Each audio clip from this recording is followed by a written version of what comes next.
Skeleton love. This love when I wanna get another one, I go take and do waiting I love. Waiting you love, oh. No be waiting I love, oh. Waiting I love, I go do one with all my heart, oh. Go no be vodka. Mr. Money Changer. But I know the ways that Mr.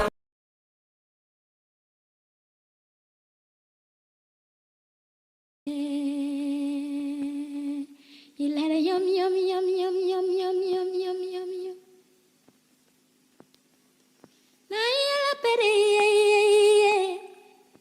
mat nayela pese. You let a yum yum yum yum yum yum yum yum yum yum.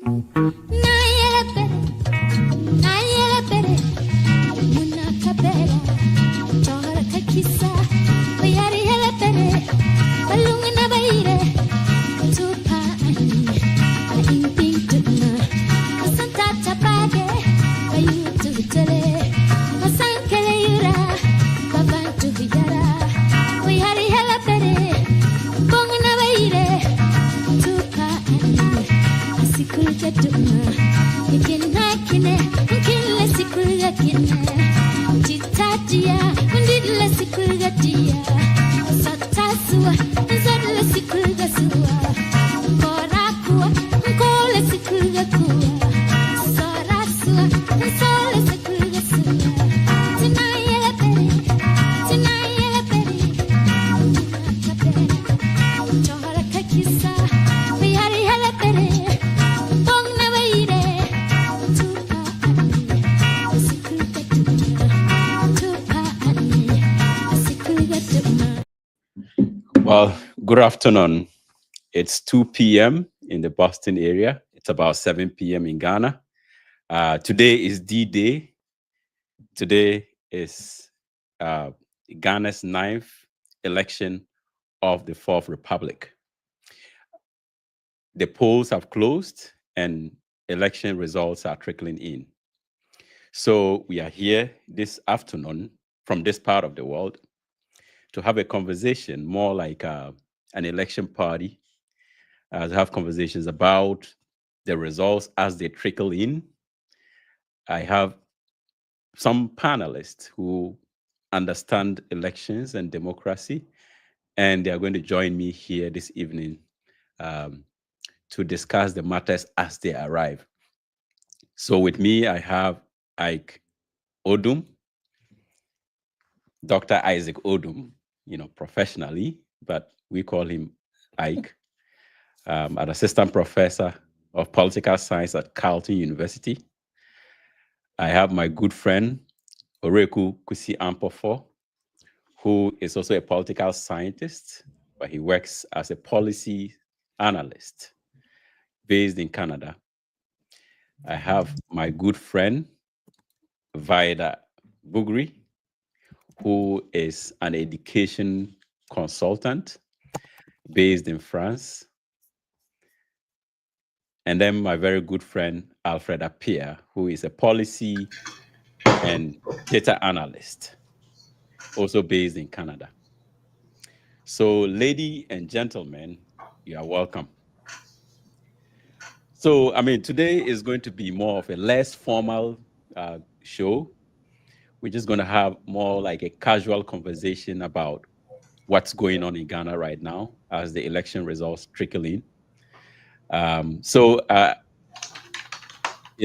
Alfred, you are a data guy and also you are very familiar with the social media space. What are you hearing right now? What's going on? Just give us sort of an outlook of what's going on. I think the key thing is, or at least what we're hearing right now, is about turnout, right? Okay. We're hearing that the turnout is lower. Again, this is all people's perception, and then also from at least from some of the polling station level results we are seeing, it appears that turnout is relatively lower. We have there's over 40,000 polling stations, right? So it's by no means representative based on what we are seeing so far, but at least people are saying the turnout is lower from their polling stations, and then also looking at that and comparing to the registered voter population. It seems to be lower. But wait to see the official results. But of course, it's relevant for a couple of reasons, right? Because historically, at least since '96, right, or at least if we consider 2000 as the first turnover year in this republic, whenever the voter turnout is low, the incumbent government tends to lose the elections, and so I think that might be one of the signals that people are looking at. Okay. Like, of course, like, people are not happy; they rather stay home than go and vote. And of course, it's even more important that if this happens in the strongholds of the ruling party, like the Eastern and the Ashanti region, then that is even more problematic, right? So turnout is one of the things that we're looking at. And then the other thing is the when you look at the projections, right? Okay. The professor from KTU whose prediction the ruling party actually trusts, he was projecting based on an 81% turnout, right? So far, of course, again, it's not representative of what we're hearing, but what we're hearing so far is no way we're not going to get anything close to that.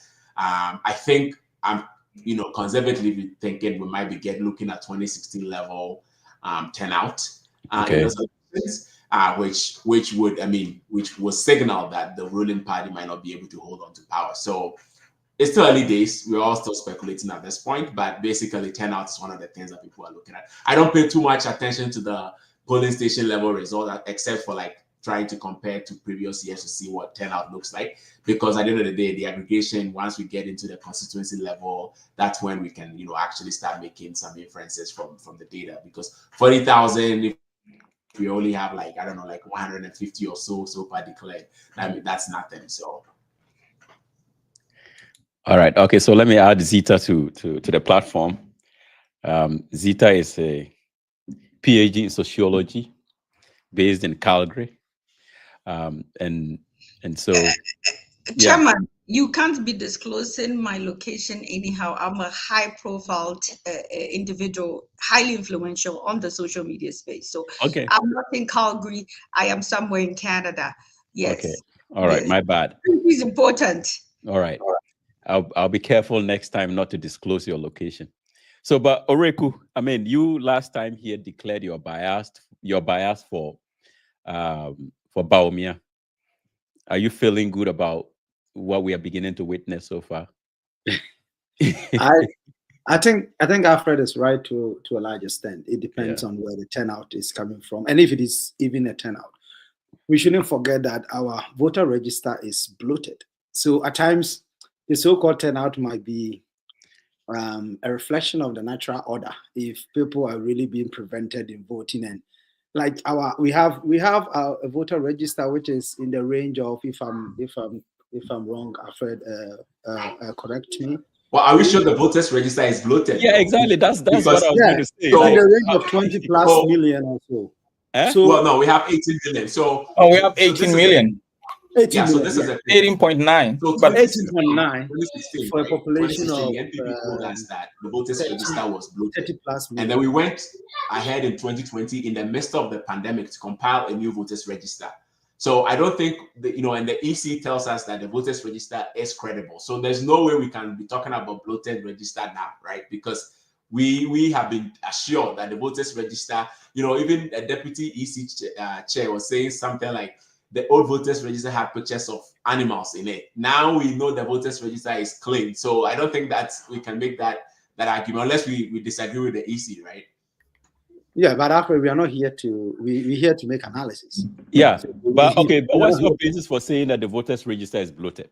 Yeah, so what I'm saying is that it depends on where the turnout, first of all, is coming from, and that will have impact on one political party or the other. It can also be that as our election is becoming more and more clear, we getting the feeling that we are having less irregularities, less issues. So turnout in itself is not really any good indicator for anything. But for me, I have my own theory about turnout. I'm envisaging a situation where in our democracy currently we have a high participant kind of democracy where everybody is involved. Elections is always fought keen and keen. I want a situation where the tension will come down a little bit, and that will be reflecting of the turnout. So currently, I don't know the facts on the turnout, and I think if the turnout is low or high depends on which region is coming from, and that will determine which political party will be impacted. But for now, I think I'm calm about it. Whoever wins will win. I don't really care. I don't really have a vested material interest that much. But I mean, we all have our preferences and bias. But whoever will win will win. For now, that okay. But it's interesting that you bring up the issue of like the high participation, and I think it means a lot because I recently had a conversation with a friend, and it was along the lines of what has become characteristic of our democracy. And he said that participation is very huge, and basically it has become the symbol of our democracy. And the thing is, at the inception of democracy in Ghana, I think we emphasized the participatory element, right? I remember the NCCE doing a lot of campaigns talking about the importance of participation and whatnot.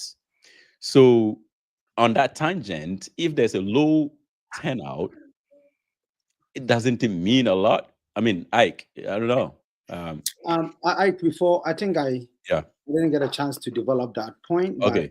I can come in because my background wasn't that good. But it's a whole thesis I hold that when democracy is very high in terms of participation, especially in elections, it leads to a whole lot of things. You need a balance of parochialism or parochial political culture and active political culture. Where we are now, we have huge participation, which in most cases is backed with clientelism and patronage and rent seeking, which is no way good for a democracy because the stakes are always high. You need a buffer of people who have parochial calculations in terms of participation and don't really care too much to cool the tempers. And I think as our democracy is advancing, as people are becoming okay a little bit, they will realize that government really don't have that much attachment in terms of the stake in our day-to-day activities the way we currently attach to government. So it's something we can talk about, but that is my own. Okay. But I mean, but we are talking about it in terms of what is likely to be the outcome of this election, right? But not with respect to its broader implication on democracy. But if our democracy is more participatory in character, then how does a low turnout really tell us something about what is going to happen? Right, Ike?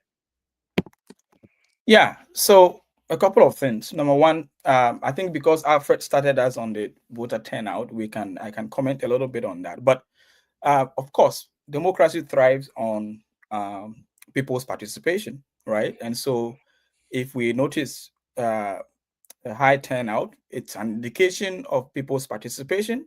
I mean, participation does not necessarily also means an endorsement of a particular view, a particular party or candidate, but at least there is participation. Elections, for us in Ghana, elections serve as really the primary and probably the most important way that we ensure accountability in our governance, right? It's an essential accountability mechanism, especially in Ghana. But it sounds to me like as much as we love for people to participate, elections should not be the only, we should not solely rely on elections to serve as a way of holding our leaders accountable. But it seems to be the most primary way, which can be problematic. So that in between elections, then something else is happening. Yeah. But I am happy to see that I was looking at some of the numbers here. Like in these elections, we have 12 presidential candidates, right? Okay. We have 9 political parties, presidential candidate, right? And then we have 3 independent presidential candidates. So that is multi-party democracy. Even though we tend to focus on the duopoly between the NPP and the NDC, we have to pay attention to these other political parties because that's what makes us a multi-party democracy. from the numbers that I'm reading here, we have 11 male presidential candidates and 1 female presidential candidate, right? This time around, we are again looking at 276 constituencies with the Guan constituency being added, right? And then we are looking at, I think the number says just about 800 parliamentary candidates vying for 276 seat, right? And then we also have over 100 independent parliamentary candidate. Now, I'm mentioning these numbers because it's an attestation of how involved people are in our political process, right? We have 18.7 million eligible voters. That's a huge number, like what Oriko was making reference to. Huge number of people that have gone to register, have their names in there. Of course, some people register and to get a national form of identification. But this is very telling. If we have a population of that number and we have 18.7 million people on our voters register, that's an indication of an active populace that want to have a say, right? We also know that out, like with all these numbers, just about 52% of the voters are female. So that's actually a number that is higher than the male voters. So all of these things, I'm mentioning them to highlight the fact that there is, as always, in the Ghanaian space, there is an awareness and people are perhaps willing to participate in the political process. And like I mentioned, elections are an important part of democracy. Elections are crucial, but I would keep coming back to this today. Elections are not enough. Elections alone are not sufficient to make a democracy meaningful. And so democracy, in my view, must extend beyond the periodic ritual of voting. But today we are talking about voting and elections. So we'll focus on that, and then we can talk about how these other state institutions like parliament and judiciary and regulatory bodies can actually serve as a form of accountability on governance as a whole. But briefly, on the point of voter turnout, I think, like Alfred said, historically, if you look at the numbers, the more, if you have a lower voter turnout in our presidential elections, the more likely is it for the opposition party to win the elections. Now, the only caveat is that unless the low voter turnout is across the country, then of course this holds. But if the low voter turnout is also impacting the strongholds or the key areas that the opposition NDC is also, in this election, then we have to wait and see what comes out of this. Okay. All right. Well, I wanted to call Vida, but I think her camera is off. So, but Zita, what's your? You are on the social media streets, so you know what's going on out there. What are you picking up? I don't know. Initially, I was confident that it will go the way of the NDC, but how things are going, and with Alfred's analysis last week, I was listening to the posters he was citing and all that. It looks like it might be a very keen contest between the NDC and MPP, and I don't know, probably a possibility of a second round due to the many other independent candidates and the smaller political parties we have. But just based on what I am getting, and again, my source is TikTok mainly. That is where I apply my trade. So just looking at that and monitoring it carefully, in the last week, I've seen people trying to remind people that it's about, this election is about ideas, it's about track record, it's about what people have done. Don't forget. And so I see a lot of people citing figures here and there. Somebody used 200 and something million to do an e-gate. Another person used the same amount to construct a terminal. And so I see a lot of videos around people saying, let's not forget, this is what the economy is like, and this is the way to go. And I also see a significant group also just going with tribal allegiance. Ghana's politics, and of course to a large extent, more globally, that sense of identity is always tied to political parties. So in as much as I believe Ghana has matured as a democracy and people are more discerning, again, you would see the very strong pockets of ethnic allegiance, and it's not about ideas. It's just about, oh, this is where I belong. This is the tradition, and that is how we are moving. So I'm currently in the middle. I'm watching my television now, Joy Live. I'm gonna be on it. I told my fans on TikTok that I'll be coming on TikTok Live. I have a champagne on side. I'm not just celebrating, I'm just there to make sure that we can, calm down, have fun, relax, and not people, go out there and do something crazy. So I wish I could. Initially, I was confident it was going to go the way of the NDC by a significant slide, but based on just watching keenly and being on different people's platform and seeing the comments and reading, it seems to be a keen race, and people are just, politics of ethnicity and identity is kind of strong in the mix, and so we'll see how it goes. But may the best man win, and at the end of the day, it's all about Ghana winning and Ghana being a peaceful country.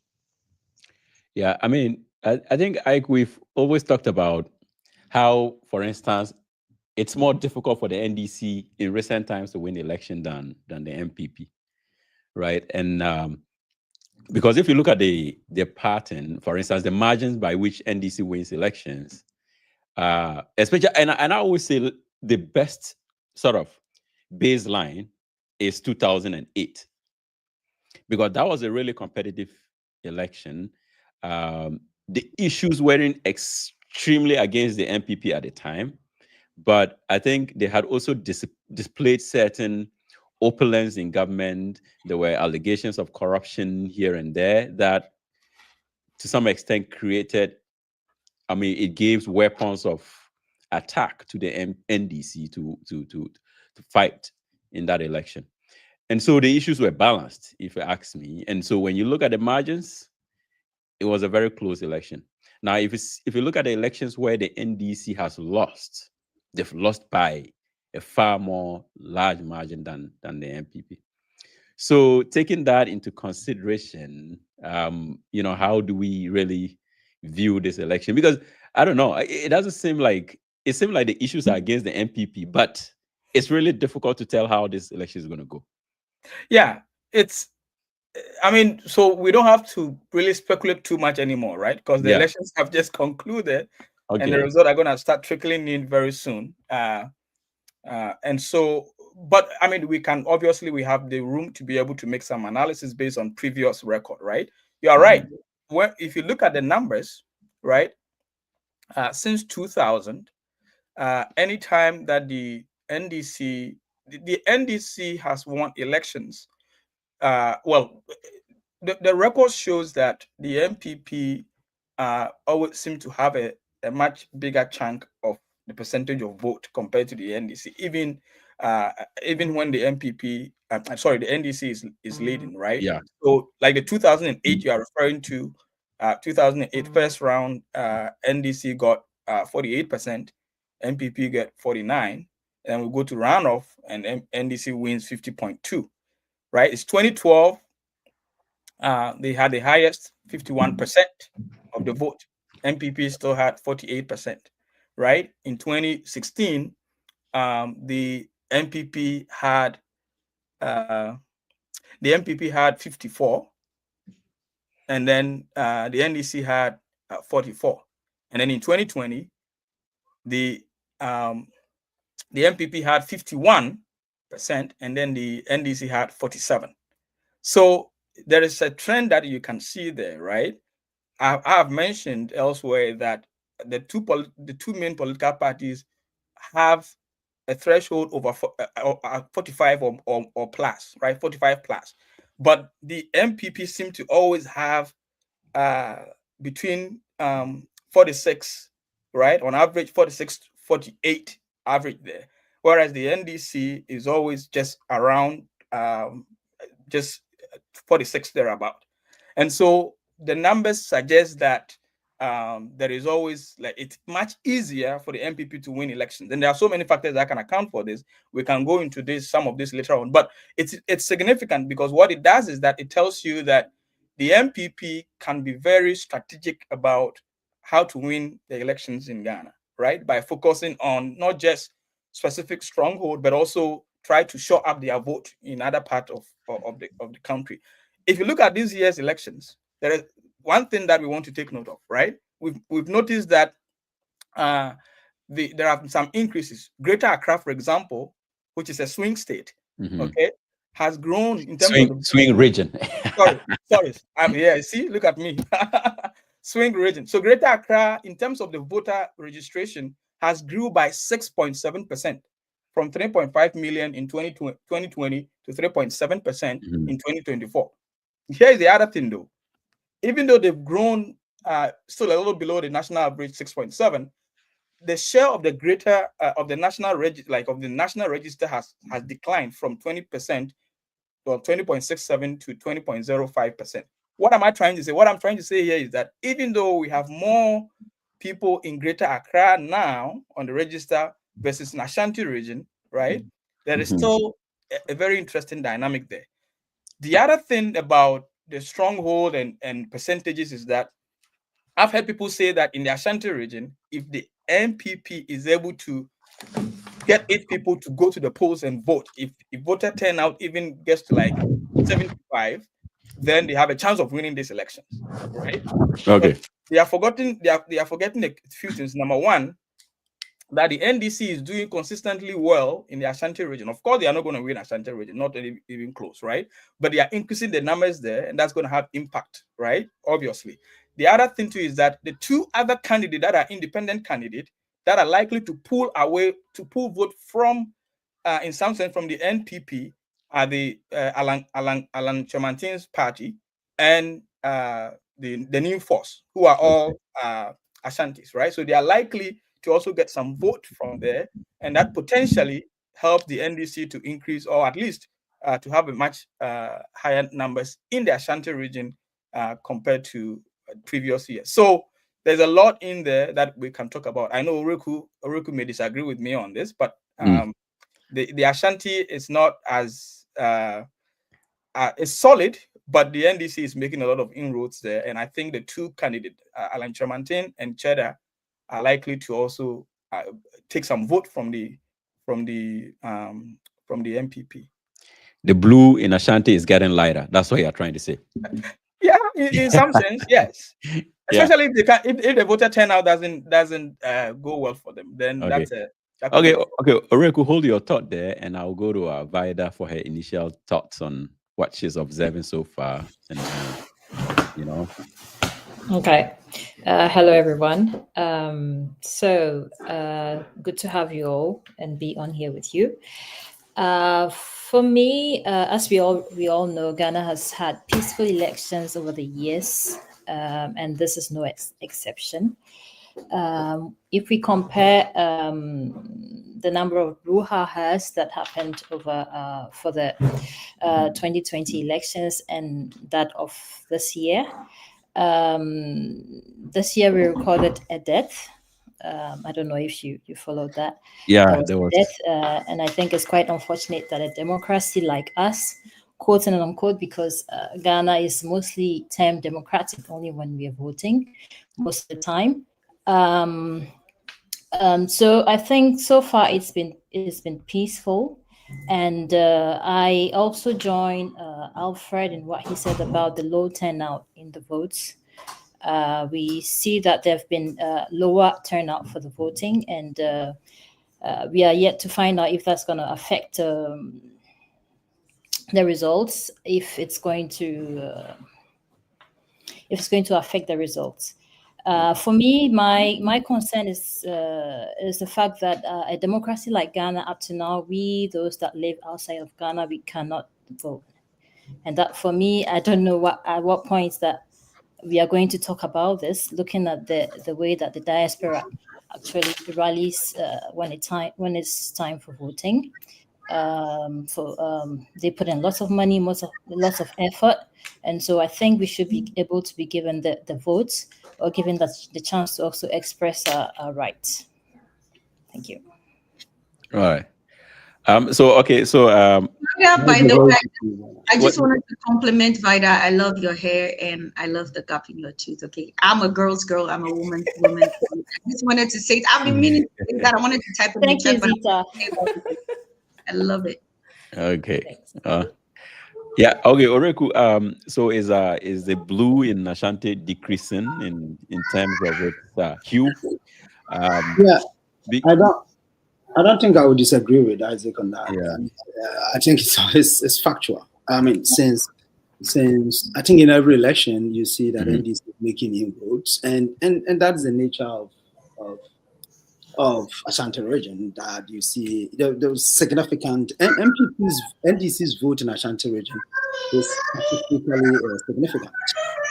That it is. I think the noise is not coming from my background, so whoever has his mic on, turn it off. Yeah. Okay. I don't want. No, yeah, you are the usual culprit. So make a disclaimer. So I don't think I will disagree with you, Isaac, on that. I think what I would disagree with you is on the concept of multi-party democracy, and I think that I don't really think that we are multi-party democracy. I think it's two-party state, which we can debate about it. But I think, yes, you're right. We have so many political parties on the ballot. But I normally look at multi-party democracy based on the functional output of it. And since 1992, the functional output has been two political parties dominating. And we have gotten to a point that the rest of those political parties don't make really any impact in the electoral calculus. So for me, I will not really pay too much attention to them. But what you said, which I agree with you, is that if Alan Cash is going to get votes, it's going to take away from the MPP. Yeah, but do you think, like, are we overestimating the potential impact of the third parties in this election?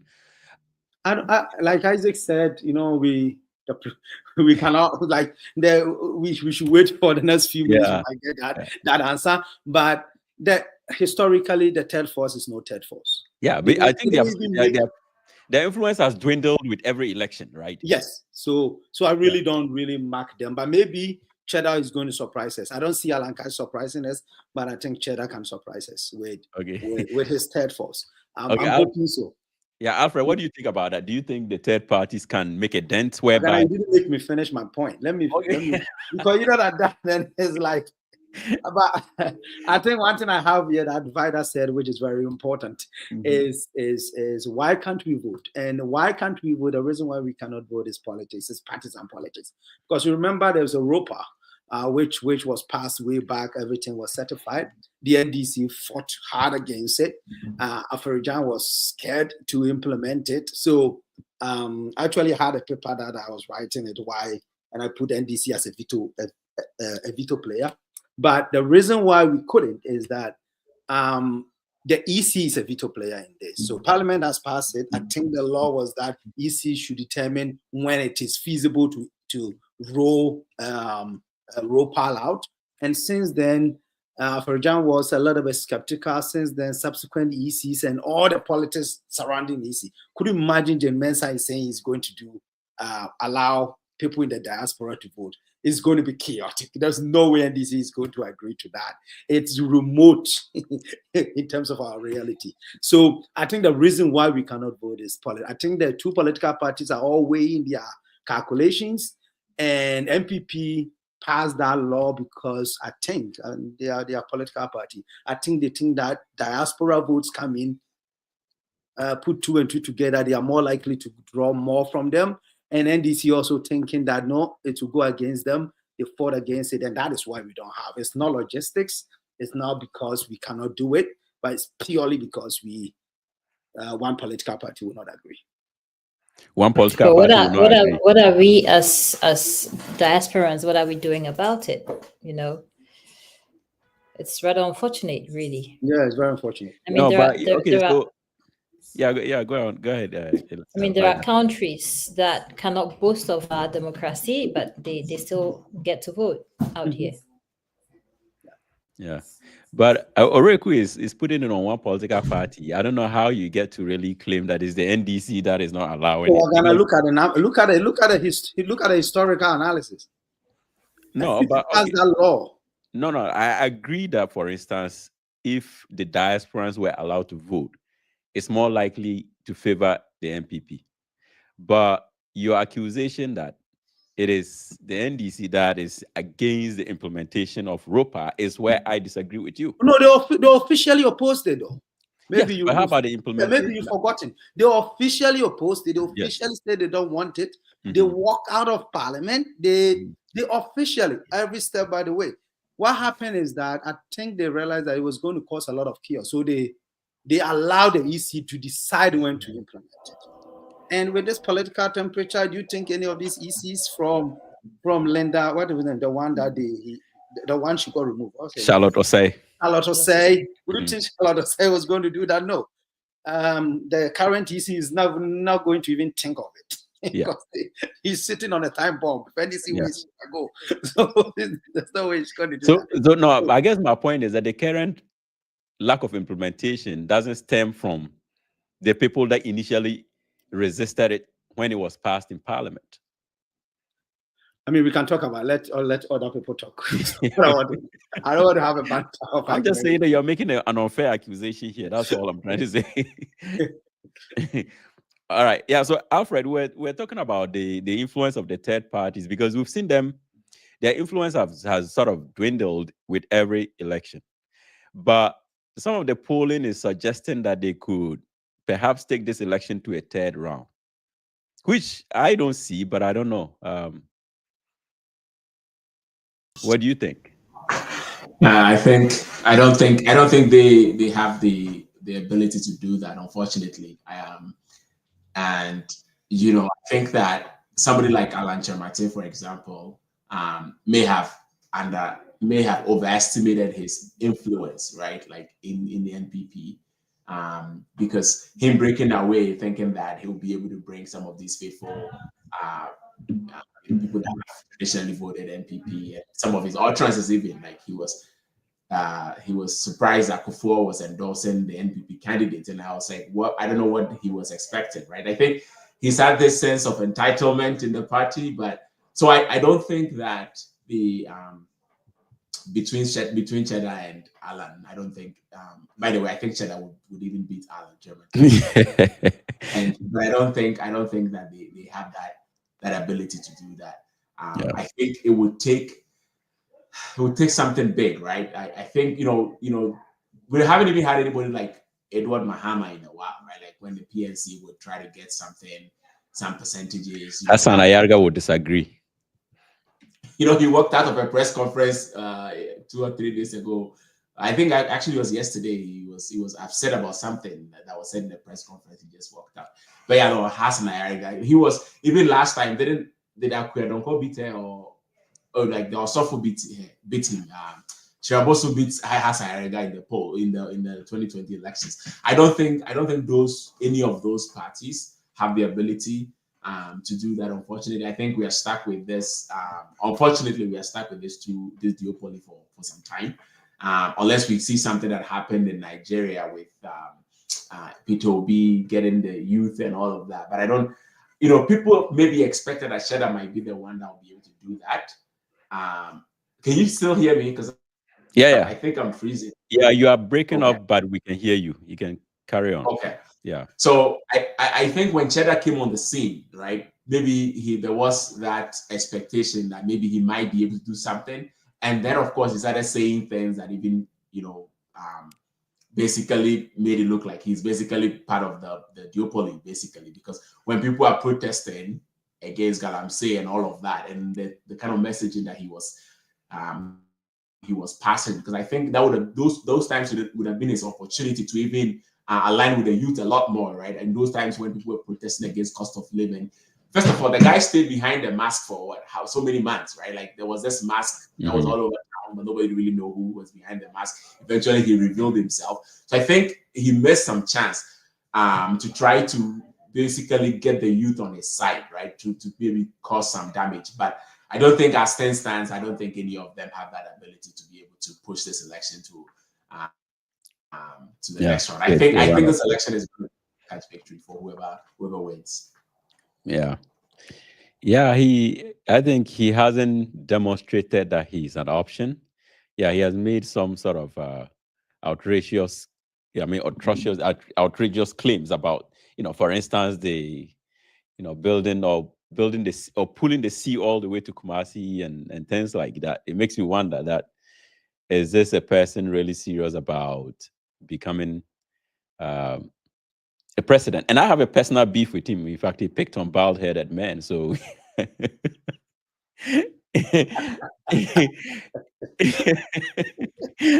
so yeah. But I mean, Zita, what do you think? What's your impression of maybe Cheddar and the third force and people ask, like, for instance, Alan Chairman, the energy that he has put in this election, where was it in the primaries, in the MPP primaries? Because clearly I didn't see that kind of energy coming from him when he was running within the party to become the flag bearer. But yeah. Yeah, but with Alan Chemantin, in a recent interview he talked about how he was supposed to be in line and the nod was given to Nanado and he supported Nanado. So he believed that this time around, and again, I think, and I'm not in any part, I'm not part of any political party, so I don't know how people lobby and how things go, but perhaps he is feeling like he has lost favor and he wasn't chosen because he was young at the time and Nanado was older. So he made Nanado stand for, at the time that Nanado was trying to be the flag bearer, Alan Chairman believed that he was a favorite candidate at the time. And because he felt he was young and Nanado was old, he allowed him to stand. And he felt like, as a result, they owe him that he was a favorite at the time. He was bright. He talked about his role as part of the founding fathers and stuff like that. But for me, in terms of the third force, I'm not impressed with anybody, and again, Ghana, especially Ghanaian youth, are focused on flashy.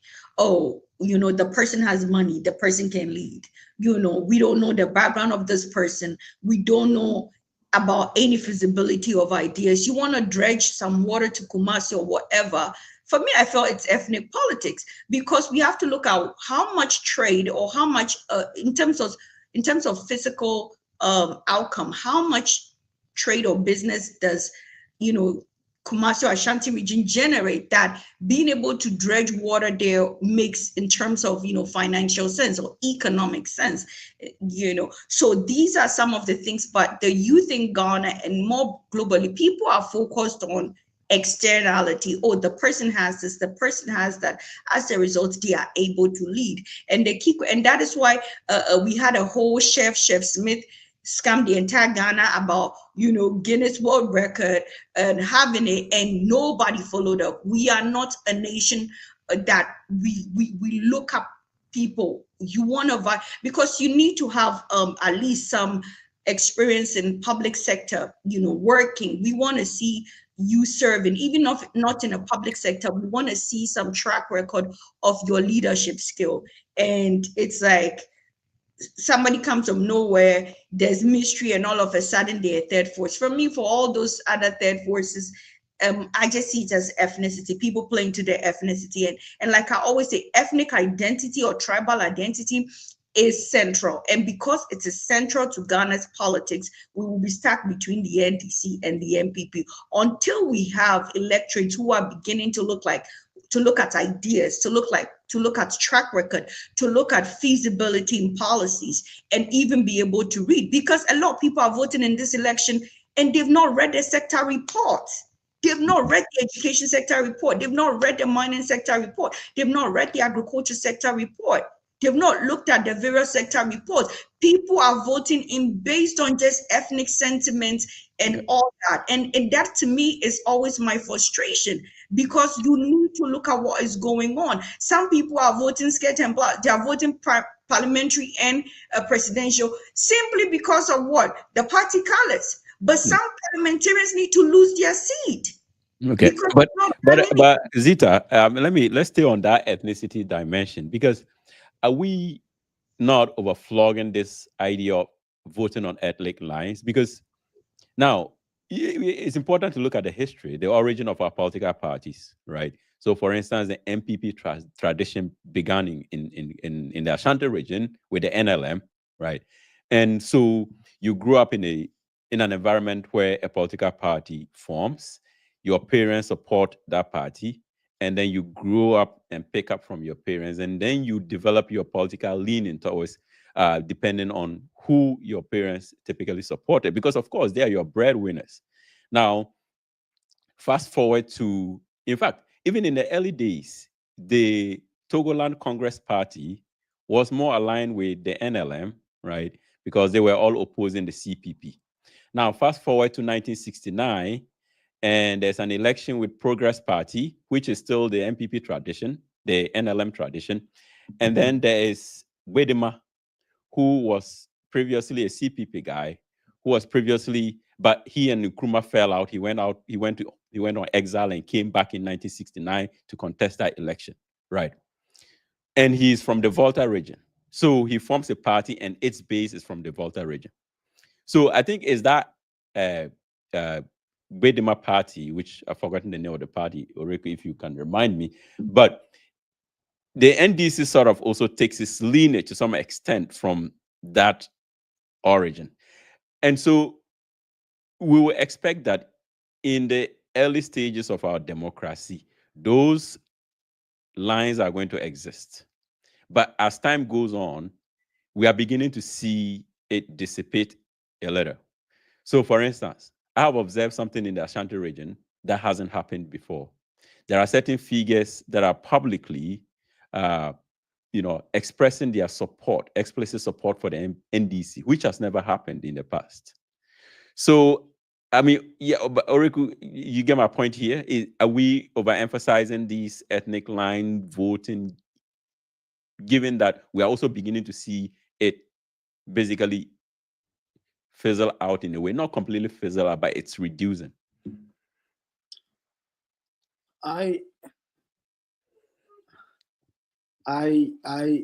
For me, historically, if you reduce Ghana's election to ethnicity and only tribe, is unfair. Yeah. And it has no evidence in terms of historical, especially since 1992. The political parties, the two political parties, have regional base. They might have ethnic base. I get it. So NDC, predominantly the World Bank, that the term Rollins introduced, being a voter region, and NPP being either the Florida or whatever, or the Texas of the Republican Party. So that base is there, and that base might be ethnic. But the fact of the matter is that in order for you to see whether people vote for their co-ethnic group, you have to go deep and understand. So if ethnicity is the guiding principle of electoral calculation, you would expect that when one political party, so you expect that when NDC selected Atta Mills, you would expect that votarians would have voted against NDC because Atta Mills was not from the voter region, and it didn't happen. Again, as MPP has selected Bawumia, if ethnicity and tribalism was a sole calculation, you should expect that they will vote, or they will not, or they will vote mainly for the other party because Bawumia is not an Asante. So if you stretch that ethnic argument, it doesn't really work that much. That is why you see when Atta Mills was appointed, the Fanti vote really didn't go to him that much. Hold on, when Atta Mills was selected, the Fanti votes didn't really go to him that much. I went to a conference, I think in Chicago, and a guy had done really, a white guy, he has done a solid analysis on whether co-ethnic or ethnic groups vote for their co-ethnic flag bearer in Ghana's election. And I was shocked. And the evidence in terms of the analysis all pointed to the fact that no, in Ghana, we vote mainly based on the maybe party lines. So the party is rooted in a certain region. People will support the party regardless of maybe the ethnic person you bring. So in that sense, for me, stretching the ethnic argument at times will not really hold in terms of the evidence. That's what I'll say for now. Okay.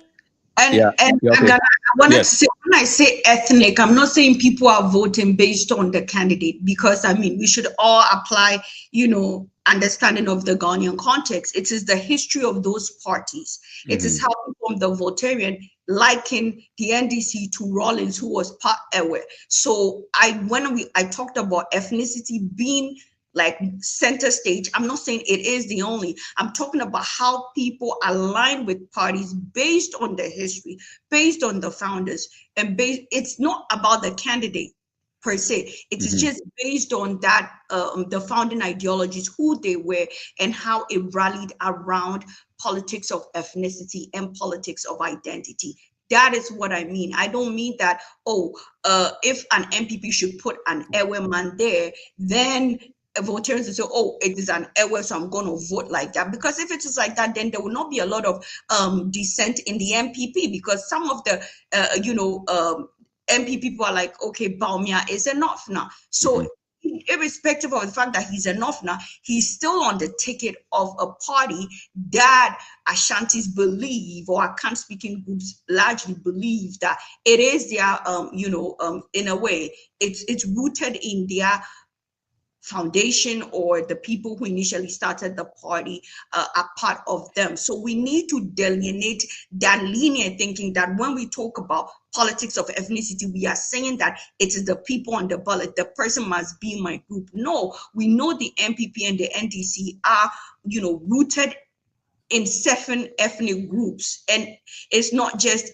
even the Greater Accra, they have that deep-rooted, to be specifically, the Ga ethnic group have this strong connection to the NDC. So that is what we are talking about when we talk about politics of ethnicity. It's not about the candidates on the ballot sheet or the president. It is the history and the allegiance to the parties based on maybe some figures in the past, like the way people in the Volta region revere Rawlings and just say, we are moving in that regard. But like I am saying, that people largely think like that, because I'm from the Volta region, because my family loved Rawlings and Rawlings was foundational in the NDC, I vote that way. And I hope we can get to a stage in our democracy where we begin to look at ideas. And just wanted to land with this, that I know, like Isaac said, we are here talking, but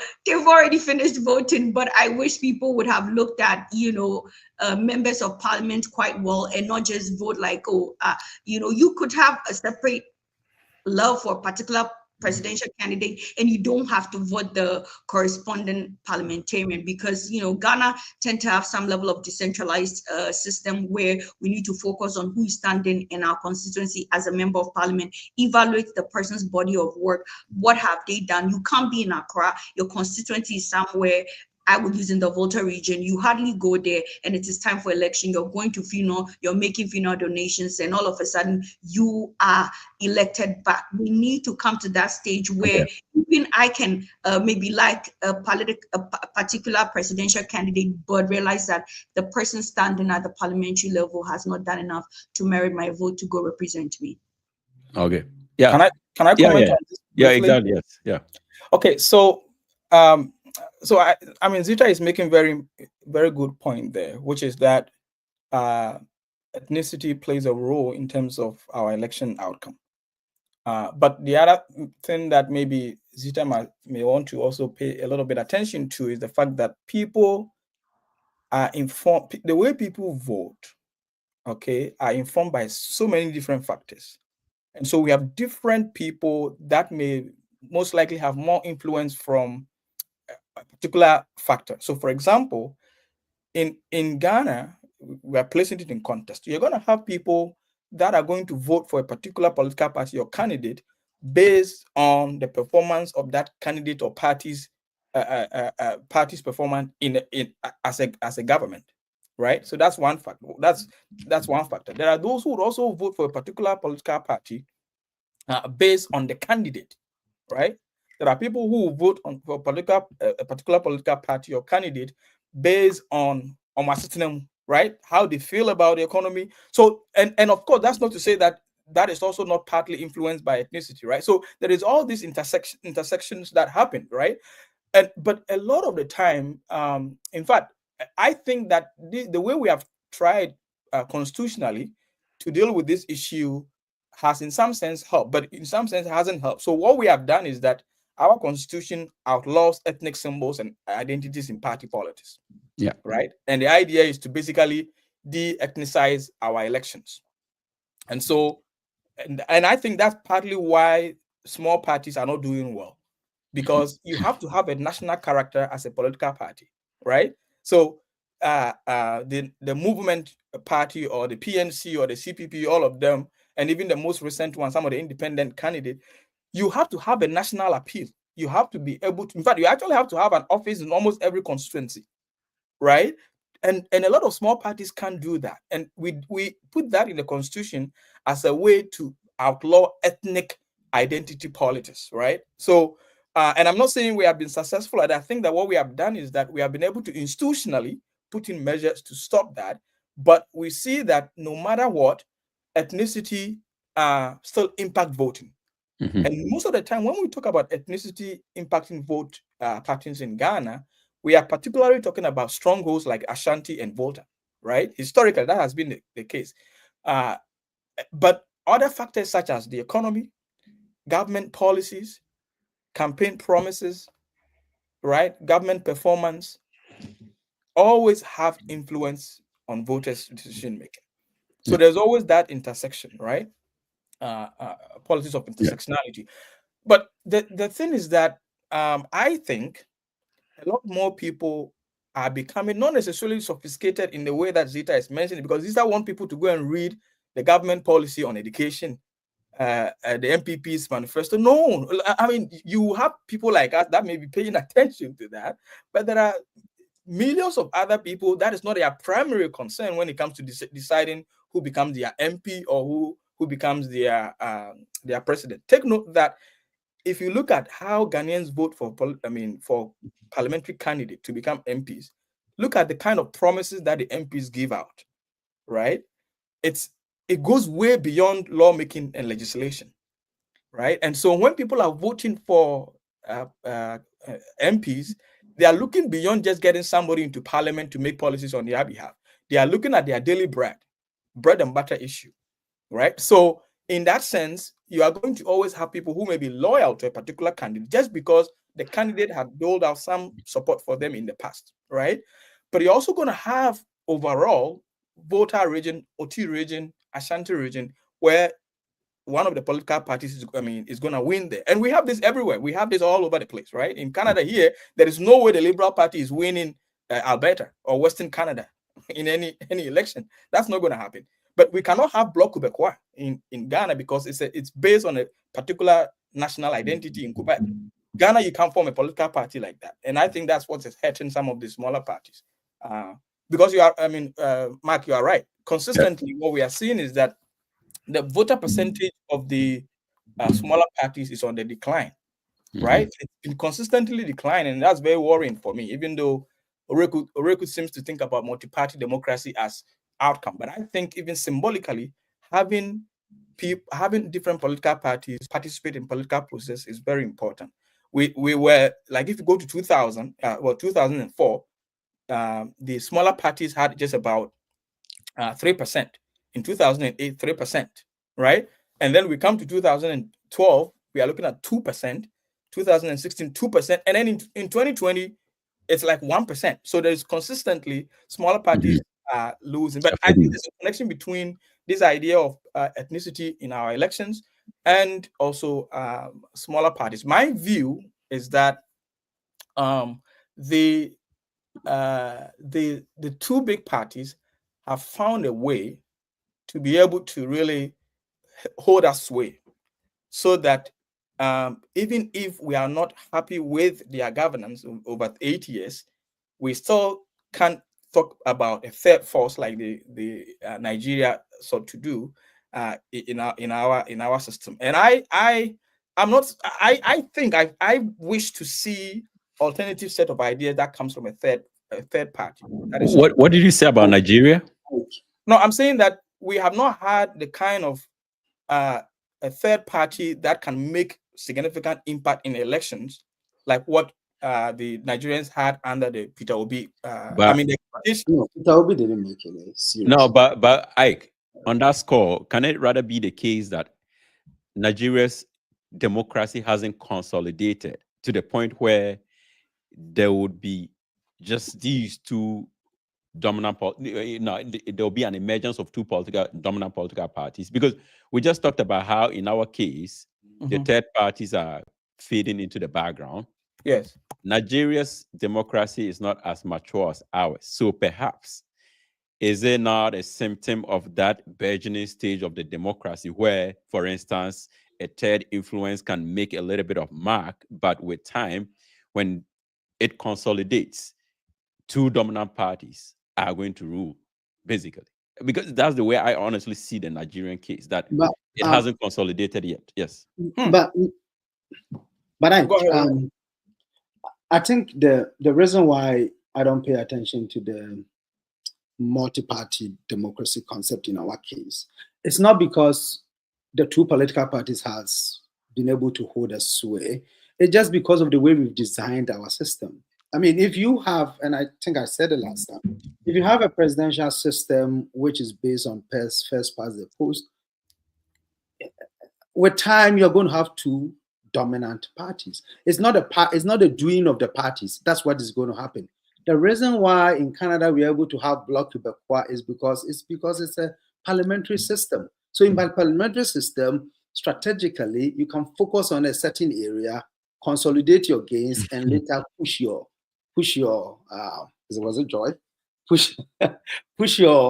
do you call it, your political fortunes. And that is what Bloc Québécois is doing. But in our case, it's different, because if you are cheddar and I'm voting and I like you and I realize that, okay, I can live with MPP or I can live with NDC, but I cannot live with MPP, I will look at the fact that cheddar is more likely to lose.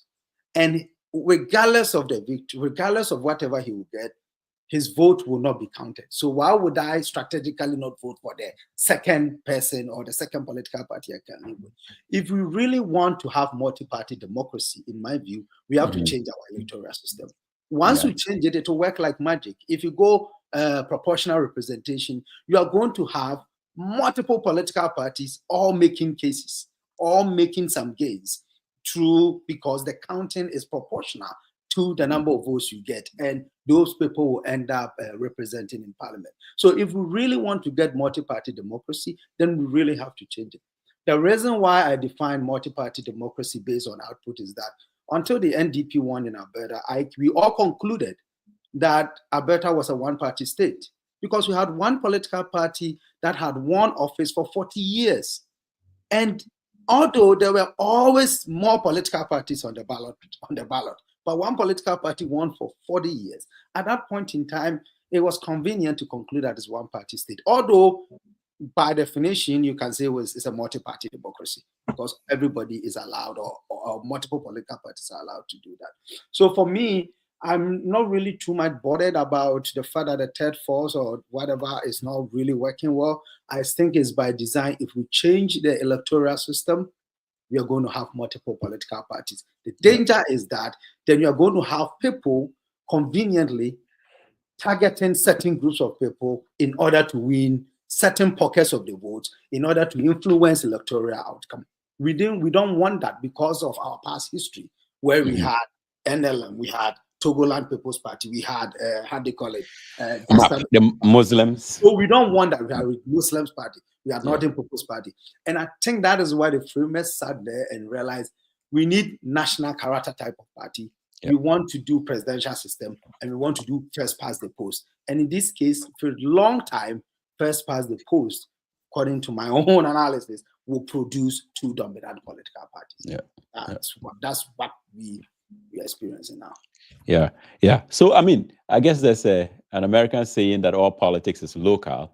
So we don't have to ignore the local dimension of politics, that it originates in place, right? And so you are going to have a group of people who are interested in something from politics. And for that matter, they would support a candidate who has the interest of the place at heart. Ours just so happen that our places are tied to ethnicity in some form. So it kind of so there's that overlap where it's difficult to really distinguish a place-based interest from one tied to one's ethnicity, right? And this clearly happened in the early days of independence, where the Northern People's Party was formed, because at the time, and in fact, I recently looked at some of the motivations for forming the Northern People's Party, and one of them was respect.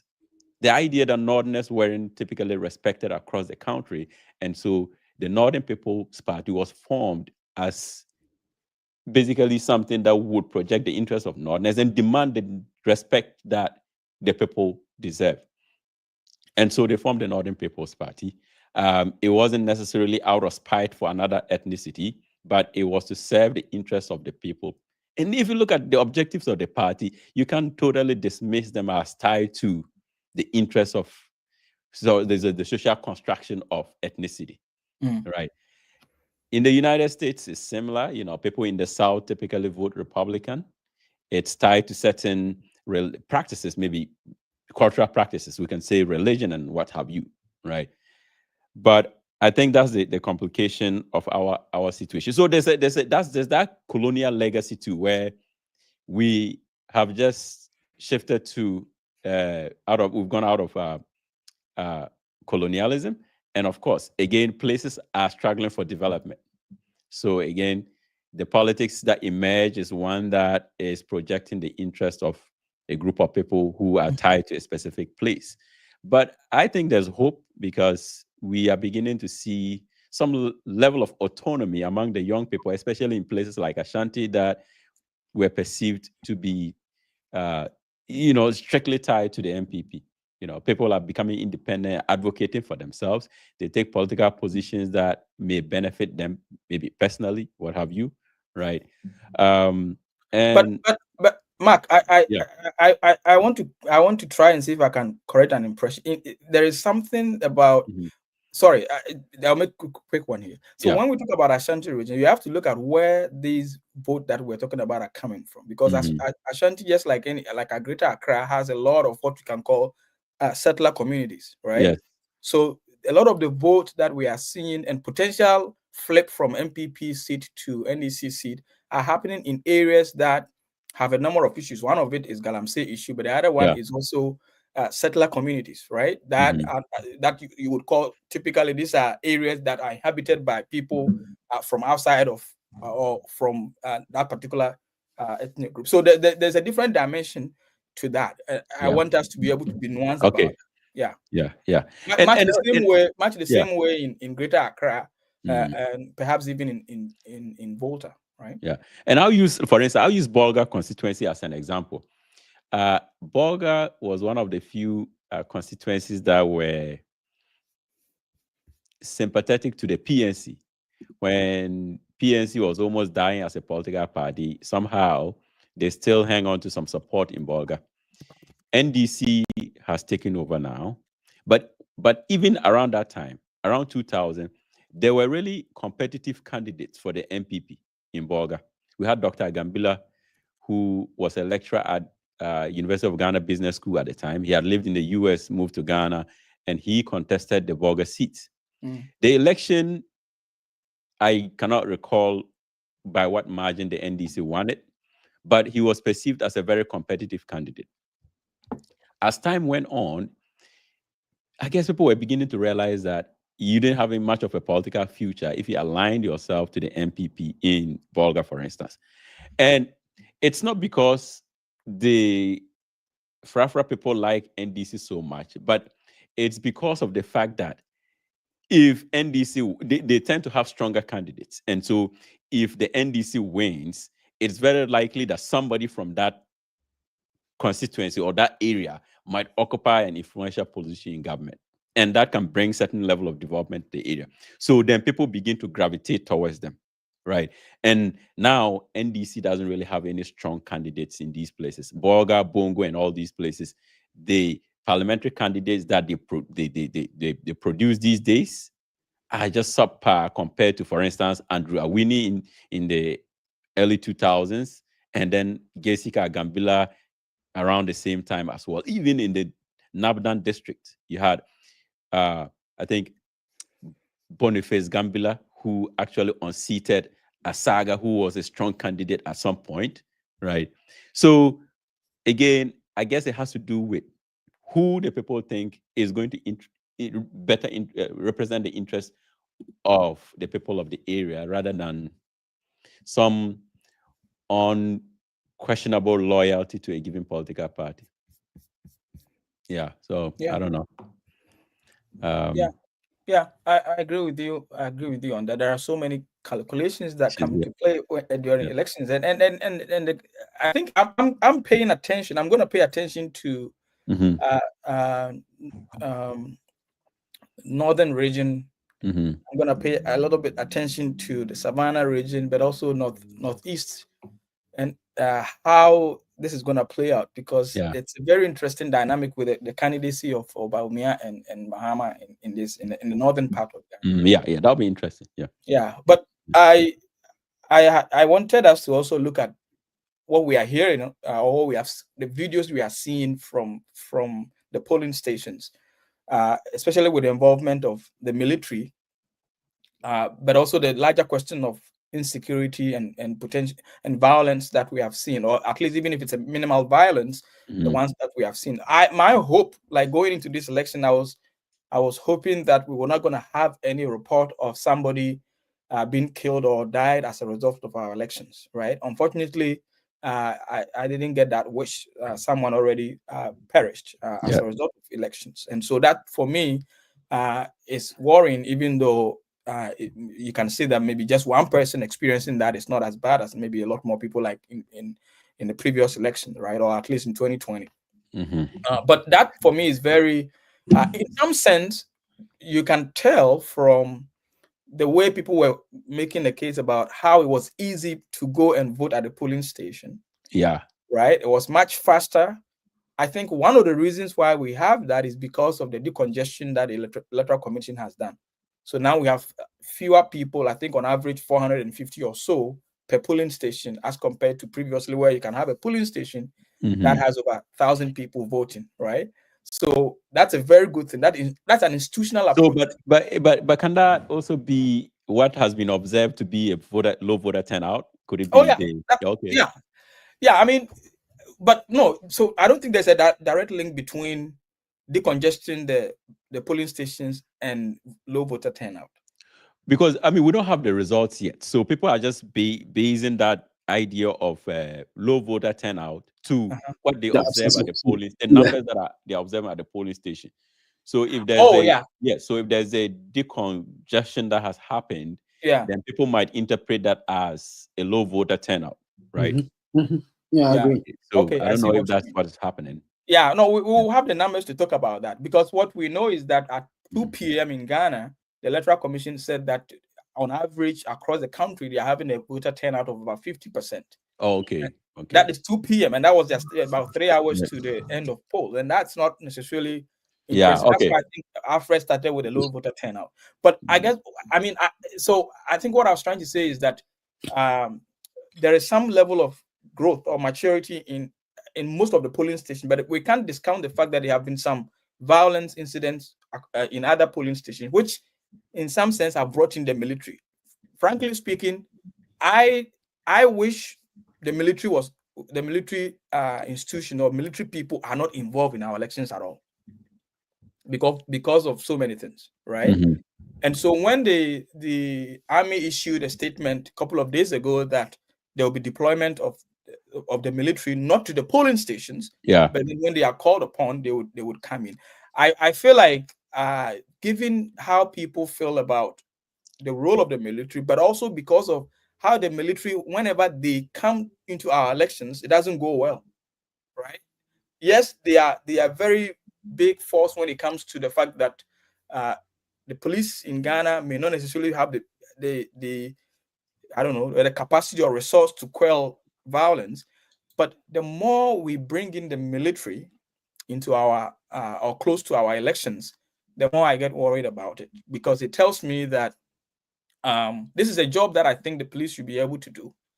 But I mean, we don't know the details about how this particular death happened. I think there was. I hear there was a shooting or something. Yeah, exactly. But I just, the optics of seeing people in the military uniform all over the place is a lot of concern. Yeah. Not because I'm scared of them, it's just because the PTSD from no. Generally, the police technically should be yes, defending Ghana externally, right? And so Isaac is tiptoeing around the issue that in Ghana, when you see military, then you know it's serious. Yeah, it is. And so that's why that sense of fear. Nobody fears Ghana police. So you have every reason to be concerned, but stop tiptoeing around it. When we see military, we know that it can go anywhere. There's no joke. The thing will be contained by either means. Nobody cares about Ghana police. So when we see military, serious business, you get a little bit afraid. That is when they get marshaled in, right?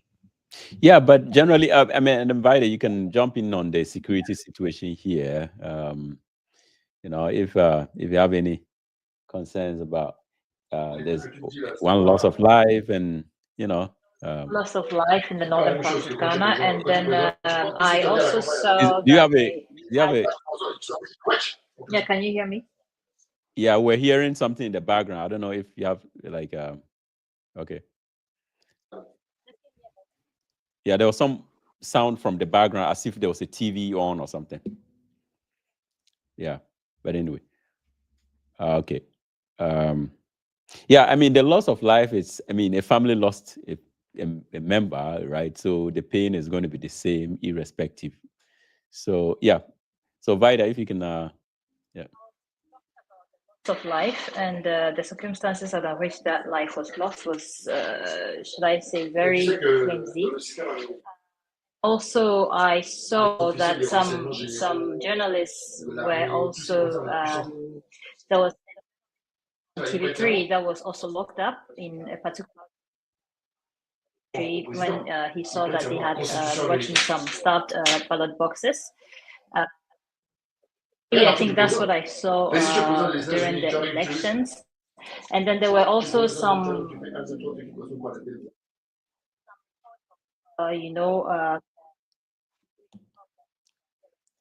okay, I think you are cutting off. We cannot hear you.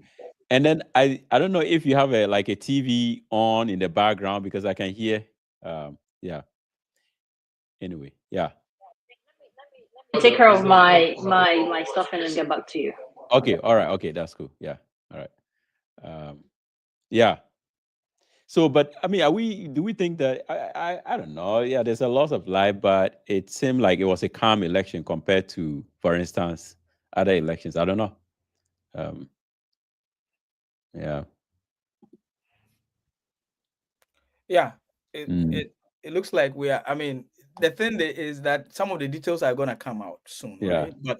But those ones that are in the public domain already, we have not had, we have not had like those kind of several incidents. But I think there are some that we haven't heard of. But you know, in the past, there's always a crisis, but there's also tension in some places, and this normally happens. Sometimes it happens during the voting, but also happens right when we transition into the counting, which is where we are now. And so I think we are going to see some incidences like that. But you are right. Whether we appreciate it or not, we are going to make progress, and I think we are making progress in terms of having violence-free elections. And that is a plus for all of us, right? Like I was saying earlier, I feel like there is so much there is always paranoia, like with the when the elections are happening, like in Ghana, right? Everybody's channeling information now that the two main political parties are holding periodic press conferences. So Sami Jemfi will come, and then the MPP will also say something, and then there is that like usual shenanigans. Yeah, exactly, right. That's where we had the lead. It's a comfortable lead. Yeah. And so, but I think you are right. Generally, this from the incident that we are seeing on TV and on radio, it seems like a calmer than previous elections. But we are still in the transition from counting to releasing of results. Yeah. I mean, I Oreku or Zita, but in Boga, there was somebody who was arrested with ballot papers that had been pre-stamped with it's alleged they were printed with on Bawumia, and the person was arrested. It's all over social media.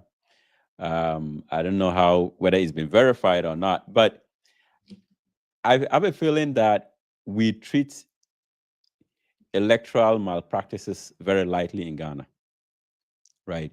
In, for instance, America, with the least electoral infraction, you do a lot of jail time. They take it very seriously. But in our case, it seems like usually during elections, these things will happen. They'll arrest people, and afterwards, it's treated very lightly, swept under the carpet, however you want to describe it. Rick, what do you think? I mean, okay, because you mentioned the two of us, so Zita will go first. But so like I agree with the two of you, like you said. When I woke up, so when I was going to sleep, I said, let me sleep, wake up and see what's going to happen.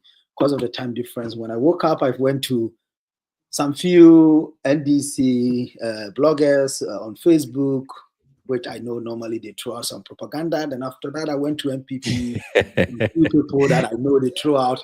Those guys, anything that will happen, they will put it there. So, and I didn't really see anything. I said, oh my God, this election then is pretty calm. And I didn't see any until last minute. I saw that somebody had been shot. I also saw there's a guy who had 79 printed ballot papers for Mahama that has been arrested. The title to yours, I didn't select that one, which I shared on our platform. I didn't select that. So, in Achuma, there was a guy saying NDC, whatever. But there are two things to these things. At times, some of them pure propaganda. Yeah. These days, at times, they are part of the fabrication that these political parties will do. At times, too, some of them are truth, where somebody trying to test their system to sneak some votes in and see if it will work. So, and I saw the one Yamin was making a phone call that they have uncovered a lot of ballot papers that had Bawumia. Whether it's true or not, that's the issue. But and reason, so back to your question, the reason why in most cases people attempt more practices, people attempt to cheat, and they are caught and nothing is due to them in most cases because they are being sent by certain political powers. So in that case, if I'm cheating for MPP and MPP is to win, you're not going to prosecute me. So it comes down to the basic, the way we approach things generally in our country. The corruption, the institutional inefficiencies, the way we do things. So that, if you ask me that, but for this particular election, I realized that, and I even didn't know they've decentralized it that much. Like I think Isaac, thanks for the information. So that might maybe explain why also there is less violence, because once people are in the queue for a long time, that's where the issues start. If people are going to vote and go home, there will be less issues. So I'm thinking that they should try as we go on, like you said, whether we like it or not, there should be progress. Either than that, we are failing as a country. So I think this election is going to be better than all the elections we've done. The issue of the military is worrying. Ideally, we shouldn't have military in our elections. And I agree with Isaac on that, ideally. Historically, though, we've always deployed the military. I think in this election, we put them on standby to call them when we need them. That's what, at least that's what they said. But historically, we've always put them at the heart of our elections. And like Zita said, because we kind of fear the military, we think when they come in, they say something and we all respect them. With time, because of the police is so corrupt, we've really, as I say, as a country, we've lost a lot of respect for the police force. And in our election also, it's not only the police. Normally, we bring in those guys always on the borders, the immigration. We bring in the immigration people, we bring in the prisons, we bring a lot of them to come and help. And because of the numbers of the people that come out to vote and the numbers of observants, because we have people who will vote and after that they will not go home, they will stand there. It used to be. So you need those numbers. So normally you are going to call on the military because of the overwhelming numbers of participation, and at the same time the tendency for somebody to try and misbehave. So, but ideally, and I agree that I think with time, as we're moving on, we should get to a point where we don't even need agents. I think we should get to a point. In some jurisdictions, they're able to do that. You don't really need to train party agents here and there, they station there. We should get to a point where the Electoral Commission will be able to do the elections, do it cleanly, with trust, and there will be less tension. So I think we are moving on. We've done only how many elections? 9 now? 9? Yeah, so I think we still have a long way to go. 9 is not really that much. So we're moving on, and I think we will deliver. Next election is going to be better than this, as it has been the trend. I think you're muted, Mark. Was it Yeah, me okay, who yes, I'm muted was from here. next, or is it? I think it's Zita, right? Or Zita, is it yes. Yeah. So, yeah, Zita, we're talking about, the tendency for people to get away with electoral malpractices, which is sort of further emboldens them to attempt in succeeding elections, And I agree with Oreku in the sense that it is always instigated by the higher political powers. So who is going? That's the thing. People are not doing it based on because they've been either incentivized by somebody within the political party that they are aligned to kind of misbehave. And I agree with you. We've not seen over the years, we've not seen people being penalized.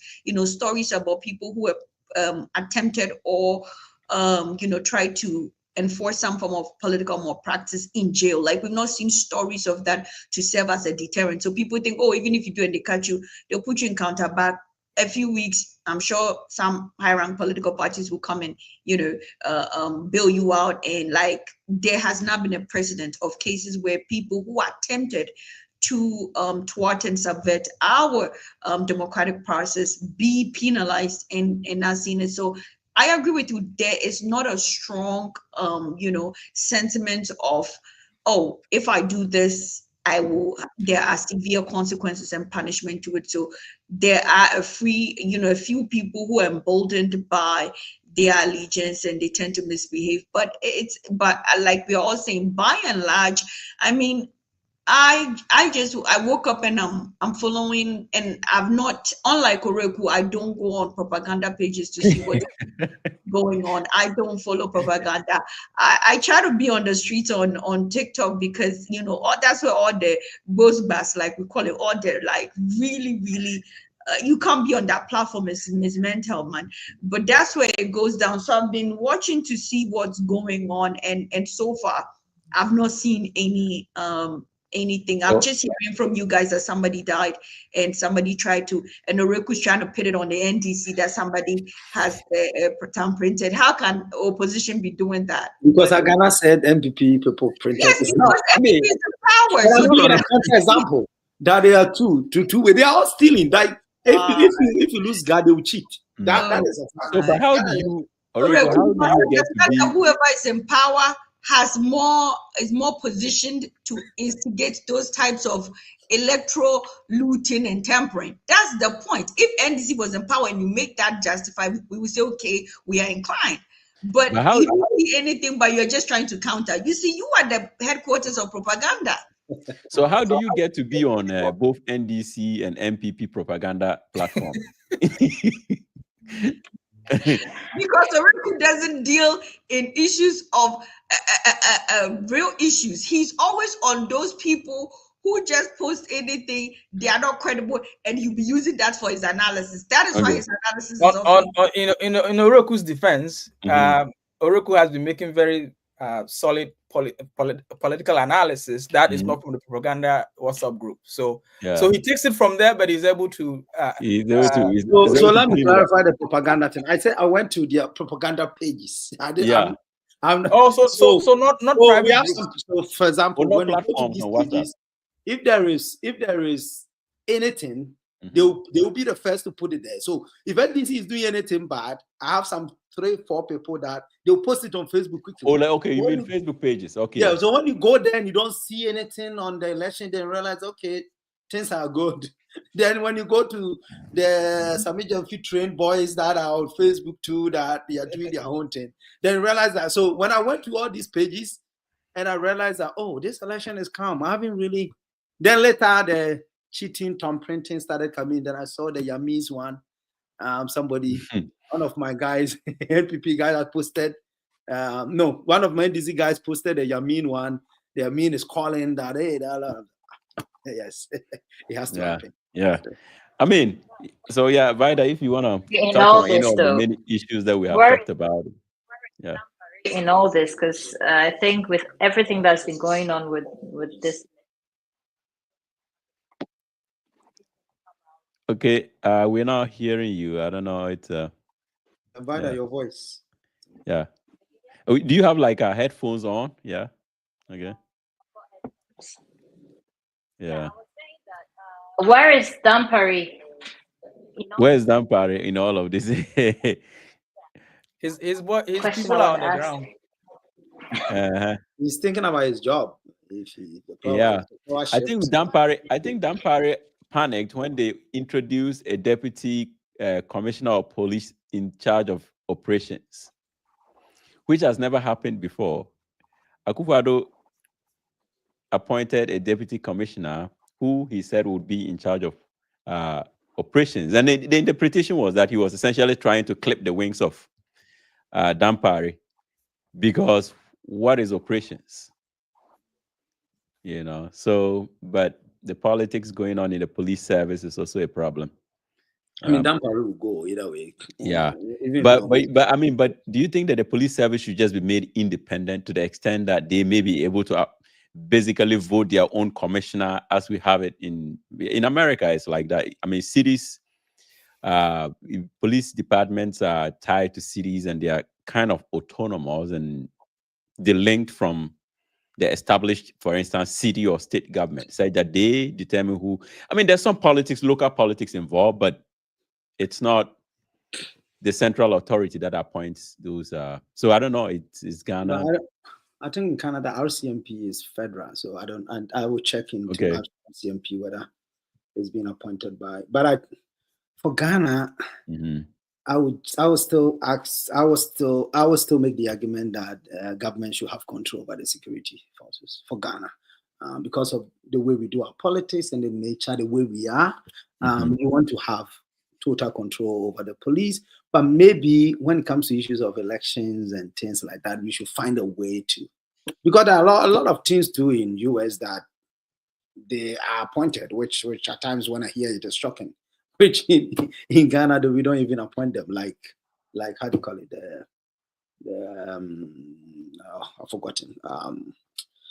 Okay, the example is not coming. But what I'm trying to say is that for Ghana, I would think that the IGP should be appointed by the government. So I like the status quo. The only reason is that the only hope I have is that we should ensure that when you are appointed as an IGP, you do your job professionally. It's like the way we appoint a Chief Justice. You want to ensure that you've appointed, but you do your job professionally. Yeah. But that, Oroku, it's like you are giving more ammunition to the system. We already know how this is going. How is the appointment of the? I mean, anyway, I mean, I don't think I agree with you on that. Like, this appointment is one of those that is coming with the imperial power of the presidency in Ghana, right? So many appointments that the president does, sometimes in consultation with the Judicial Council or the Council of State, Yeah. but we all know how that is going. So when you just introduce the Chief Justice, then I don't think Yeah. No. For Chief Justice, if Chief Justice is elected, I like that idea because of the role that the Chief Justice is. Yeah. I was just giving a counterexample. Even Chief Justice, which for me, because of the way we've constructed the judiciary, which should be a counter check, Chief Justice should be selected within the ranks for me. But we appoint them, and in the US they appoint them. Even the district attorneys. No, Chief Justice. Chief Justice. No, Chief Justice comes from within the ranks. Like it's not the president. Like the Supreme Court judges, they are appointed. Like exactly. So but the Supreme Court judges are political. They appoint them. Yeah. So then they've already appointed their guys there, and one of them will emerge based on how many numbers you have there. So basically, so for me, but security, because you don't want a situation where you are the president and you have a security boss who is disagreeing with you. Yeah, that's what I'm thinking. Like, I will not want that. Yeah, that's an important point. Give me the powers. I don't want the IGP. I call him and disagreeing with me. Yeah, I take the ultimate responsibility. So that's what I'm thinking. Yeah. Yeah, I think the US the counter to that is the National Guard, right? Where, for instance, the president can evoke the National Guard, and if there's a standoff, it can be a standoff between the police and the National Guard, and that's So I think there's some sense of security there, right? But in the case of Ghana, there might not be something like that. I think, Mark, you were talking about the issue of accountability. I mean, issue of people who flout the law, electoral laws, and that there is less punitive measures, or at least we don't see them being punished, right? Yeah. But I think that speaks to a broader issue of the culture of accountability that I think we have a problem with in our country, right? It's not just electoral irregularities or offenses, right? Yeah. It speaks to bigger issues within our public service and our political leaders, right? There's always there's a big question about how we ensure accountability, and that's what I was speaking to in my opening remark when I said that it looks like elections are really our only mechanisms by which we hold our leaders accountable.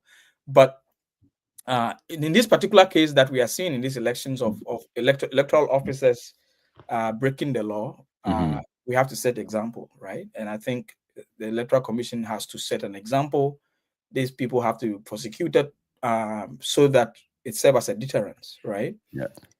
The other things I'm picking up, I don't know what your feeds are telling you, but I'm picking up some interesting information. Okay, share. Well, but the thing is, right now you can't trust some of these things, although it's in the public domain, right? So I'm hearing that, in the Volta region, in Hohoi area, you have Peter Amau as the MP, right? Yeah, that's like an MPP in the stronghold of the NDC. I understand that it's flipped back to the NDC. So we are yet to see how that. I mean, that makes sense. It was always going to happen, Yeah, we'll see. And then also in Ayawaso West Wagon, which is the University of Ghana area. Yeah, this is where the MPP has the seat currently, and that John Dumelo is, from what I've seen here, is winning. In that constituency. Yeah, I'm also hearing, and this one is a little bit. Why are you reading it from Mike? This is Facebook. Seriously, that's what I'm saying. Like, I'm not gonna take it. Listen, 100%, but I'm also reading here that we are likely to see, or A+ is claiming winning the MP seat in the Gomoa, why is it Gomoa? What is it called? Awutu. Oh, okay. I can't remember the place. Anyway, But I mean, you are going to see all of this until the Because result is to come. as a country posted the way back that Hohoi has flipped, and he's using a lot of Who did that? technologies. Your man as a country, NDC. Oh, man, okay. Yeah. Okay. Yeah, well, I mean, I expect Hohoi to flip because of what happened in the last election. Look, Hohoi has always been an NDC seat, but yeah, it is that, and I call it the world's most expensive gerrymandering. What happened with the removal of the Seoul area from the Hohoi constituency? I mean, that gerrymandered the place in a way that made it possible for Amewu to win. He won that area by about 5,000 votes, right? And if you were to take the Hohoi has, I mean, the Seoul area, the Seoul area has over 17,000 votes. And this area typically votes NDC. So if we were to add those votes to what happened to Amewu's vote, the opponent would have canceled it out. But the thing is, I mean, he is from the area. Sometimes somebody can have a personal appeal to the point where they just need a little bit of push to win the seat. And that's exactly what happened in Hohoi. But given the current disillusionment, it's very easily would have been expected to flip back to the NDC. But yes, but the Seoul demarcation was atrocious and should never have happened to begin with. Never. Yeah. But anyway, so Hohoi flipping wouldn't be a surprise to anybody. And I was hearing that some Damongo is also flipped. And again, that wouldn't be an unexpected flip if that is the case. Vida wanted to talk. Vida, you can jump in. I Yeah, think Vida, yes. You guys can jump in. I think Let's chip in about John Dumelo winning his seat. Okay. Yes. Vida, go ahead. Yeah, yes. Yeah. I was chipping in about John Dumelo's seat being won. Yeah. Talking about Yeah, you were not hearing you well. But anyway, talking about John Dumelo's seat, I mean, we cannot hear Vida well. I don't know if it's the headphones, but Zita, I mean, what does that say about, for instance, people in the creative art industry joining politics and the appeal these days? If A+ also wins the seat as being reported, does that signal something? I mean, it does. It's about and it does. It's about one thing I've realized as somebody who's on social media, and you all pray for me. 8 years time, me, I'm standing. I wanted to go to Keston, but nah. Where are you standing? Which constituency? I'm standing in Tema Central. That's my constituency. Tema Central. That's where my the entire community. My dad was the president, so I'm hoping I can leverage on all that. Which party? Which party? NDC. Independent. I was stand for. I wanted to do independent, but I realized independent might not win. But so that's you standing NDC. It's an MPP seat, so my goal is to try and win it for the NDC in 8 years. So that's gonna be a. Have you checked the numbers? It's a big, and it's Tema Central. You said. Yes, it's a big MPP place. Yeah, over 15,000 difference. 15,000. Yes. That's usually the margin. Yeah, let's see. Yeah, but historically, that's don't be your party. Don't be your party. I'm cheering for you, but I'm just telling you the reality. You are really sure. Yeah, no, I understand it's a strong MPP seat. I know that. Yeah. Yeah, so you're going to say. My point is, we leverage whatever celebrity status, whatever influence you have, you leverage that to your advantage. You might not clinch it at the first or second round, but those kind of admiration and public love does really trickle in. But for me, the thing is, yes, celebrities and people in the creative arts can join, but my thing is, what is their motivation? And personally, I've seen John Dumelo evolve, so he's shown, some level of competency that he's able to do the job, as a leader. He's evolved. He's also kind of Initially I was skeptical, but he's raised the standard that, you know, as young people you can get into farming, and he puts this dignity around just being able to work, and no profession is beneath you. And so I'm happy if he wins. I don't know if you people are following, there was a little scuffle during the special voting in that constituency where Ma Lydia was busy, you know, sharing stuff, and then was being interviewed and claimed that, oh, I wasn't here, but there was camera capturing her giving stuff. So there was a little scuffle at the beginning, but I'm hoping that my following is going to trickle in for me. Tema Central 20. I'm not sure what 8 years from now. But yes, I initially wanted to go to Ketu South, which is currently being held by that lady, Jifa Gomashi. I wanted to go play it on Ketu South, but that would be an easy clinch because it would be an easy clinch. Oh, of course. No, but you have to win the primaries first. So I don't know what the easy. If I would go independent, I don't need to go primaries. I will okay, so you're saying that if you go independent, there will be an easy clinch.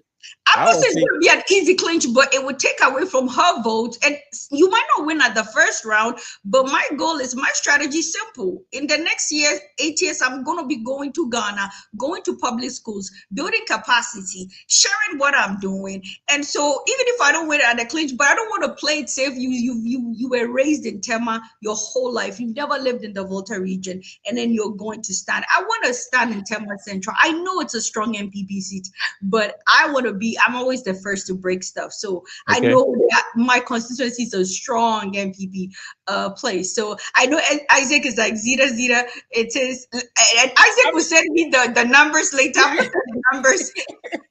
But yeah. I encourage you to go. We are in full support. 8 years, I will not be here. 8 years, my blood pressure will be high whilst I'm watching with my family. Looking at the numbers and either crying at the end of the day or celebrating. We will support you. The only thing is that the professors don't do well when they go back. Please leave me alone. The professors, we have a lot of professors that don't sit up. Yeah, they do book long over there. Desktop politicians. Yeah, Vida, if your internet and everything is taken on, Vida grew up in Kumasi, right? So she Personally, it's not my thing to go for a seat, but I am in support of that. Of course, as a woman, first of all, and also for the fact that I think I don't follow you on social media, but I just get into interact. And you speak on this particular platform. I think you got what it takes. I can Oreku are saying. I think it's possible, of course. I'm not in terms of you see the right vocabulary. You see the right vocabulary. It is possible. No, this has really been taken by the MPP side that you cannot just use it loosely, you know. I know, right? But it's possible, Zita, I'm behind you. You could be the first, you know, always. Yeah. Go for it. The thing though is that in Tema Central, I don't know. I think is Ibi Bright, who is it's still a female who is the NDC candidate for this year, right?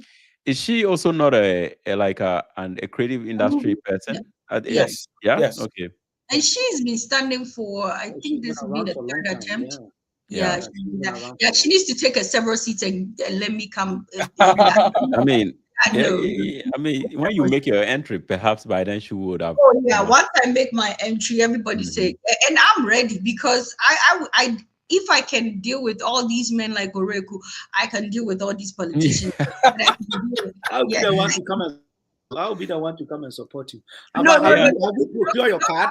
Like, come to my constituency. You don't have a card. No, don't come to my constituency. I don't want them to say, "Oh, she thinks she's a doctor." All her friends, PhD. That doesn't work in your favor. You gotta act like you're a grassroots. You gotta act like you're for the people. Once they see all that, and all her, it will not go in my favor. So, if you bright, sit down.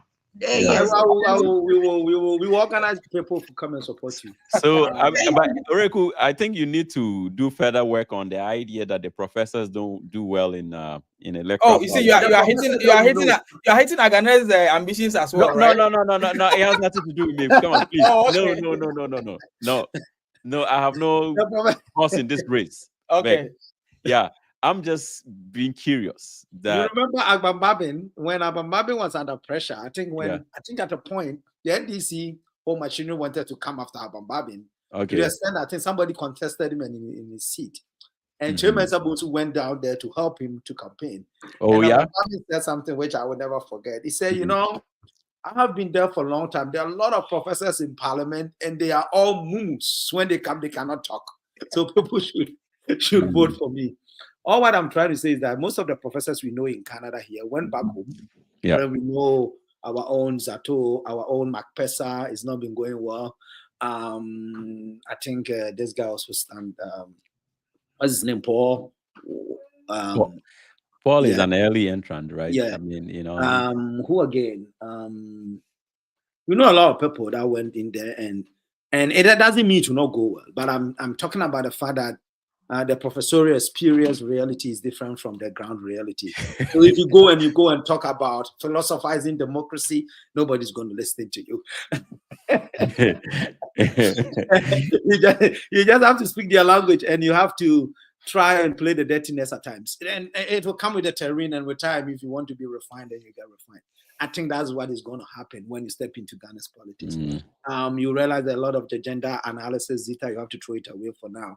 A lot of the sexual analysis, you have to throw it away. That's sad, Oruku. It's very sad for her to throw to get the power. Because yeah, the but thing exactly, is, that's exactly. Isn't a lot of the things you say, they might not understand it. And the way you want to articulate it, it's not that they are not discerning. No, I think Ghanaian electors are discerning. But the reality of your existence in most cases dictate the things you want to hear. And that if you live out of the country for a long time, so a lot of professors will go and talk about decolonization, blah blah blah. Ghanaian people have moved beyond that. They think that in most cases our politicians are stealing money, and they should share the spoils with them. The national cake. We use a phrase called national cake. What is that? National cake is shared. Everybody want a bit to eat. So in that case, but it's possible, Zita. I mean, I think. You know, I like you for that. And today you are nice to me, so I'm nice to you too. And don't be nice to me, Oroku. And my candidacy is not up for the discussion, but I just wanted to throw it in there that 8 years, I'm heading to my central. I'm standing. I'm not gonna give up. Forget about Isaac. Don't look at the statistics. No, I've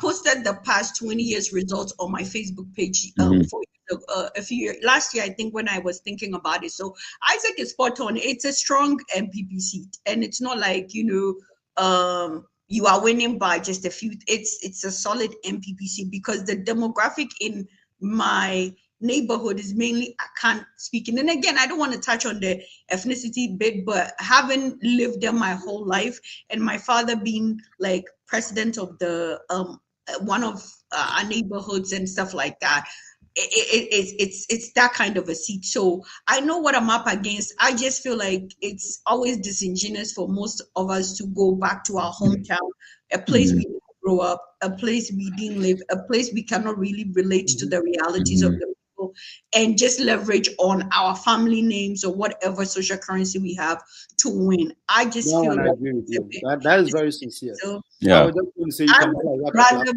standing where I was raised. I know the problems in my area. I know the people. Everybody knows, like, to a large extent, because of my father. My father owned a lottery, so everybody knows our last name. You can't mention our last name and nobody knows. Oh yeah, these people are quite.